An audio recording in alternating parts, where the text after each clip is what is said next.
বন্ধুগণ, আসসালামু আলাইকুম, শুভ সকাল সবাইকে। তো আজকের মেনু এটা হচ্ছে খাসির মাংস রান্না হচ্ছে। আজকে দুপুরের মেনু খাসির মাংস। আজকের মেনু হচ্ছে খাসির মাংস, মুরগির রোস্ট, পোলাও। ভালো লাগছে, খাইলাম। অনেকে আবার প্রশ্ন করবে, ভাই আপনি তো মাঝে মধ্যে বেশিরভাগই মাংস টাংসই খান। তো ভাই মাঝে মধ্যে ভালো লাগে, খাই, তাই এই আর কি আপনাদের মধ্যে শেয়ার করলাম আজকের ভিডিও।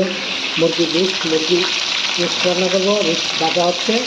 আর এখানে মুরগির খাসির মাংস অলরেডি হয়ে গেছে। এখন 8-10 মিনিট পরে নামিয়ে ফেলবো।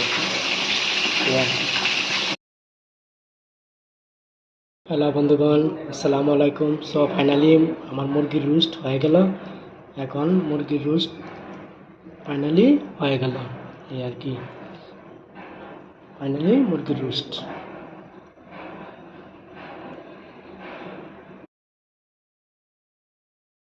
হ্যালো বন্ধুগণ, আসসালামু আলাইকুম, শুভ সকাল। তো এটা হচ্ছে পোলাও রান্না হবে। এটা পোলার জন্য চাল ভাজতে আছি। ফাইনালি চাল ভাজা শেষ। এখন নামিয়ে এখন চুলার মধ্যে কুকারের মধ্যে বসাই দেব। বাট দেশির মতোই পোলাও গ্রান, স্বাদ সব কিছুই কুকারের মধ্যে পাওয়া যায় যদি ভালো করে রান্না করা যায়, ইনশাল্লাহ। আজকে পোলাও, মুরগির মাংস, খাসির মাংস, মুরগির রোস্ট, অনেক কিছু হবে ইনশাল্লাহ আজকের জন্য।